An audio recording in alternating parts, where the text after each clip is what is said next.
ಹಸು ಕರು ಹಾಕಿದಾಗ ನೀಡೋ ಮೊದಲ ಹಾಲನ್ನು ಗಿಣ್ಣು ಹಾಲು ಅಂತ ಕರೆಯಲಾಗುತ್ತೆ. ಈ ಗಿಣ್ಣು ಹಾಲು ಸ್ವಲ್ಪ ಪ್ರಮಾಣದಲ್ಲಿ ಬಿಳುಪಾಗಿದ್ದರೆ, ಎಮ್ಮೆಯ ಹಾಲು ನಸು ಹಳದಿ ಬಣ್ಣದಿಂದ ಕೂಡಿದ್ದು ಅಧಿಕ ಪೌಷ್ಟಿಕಾಂಶವನ್ನು ಹೊಂದಿರುತ್ತೆ. ಈ ಹಾಲನ್ನು ಕಾಯಿಸಿ ಹಿಪ್ಪು ಹಾಕೋಕೆ ಆಗೋಲ್ಲ, ಕಾಯಿಸಿದರೆ ಒಡೆದು ಹೋಗುತ್ತೆ.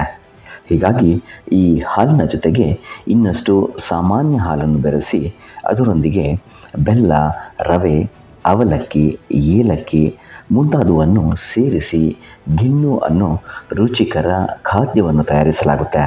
ಈ ಖಾದ್ಯವನ್ನು ಕರು ಹಾಕಿದ ಹಸುವಿನ ಮೊದಲ ಹಾಲಿನಿಂದಲೇ ಸಾಮಾನ್ಯವಾಗಿ ತಯಾರು ಮಾಡಲಾಗುತ್ತೆ.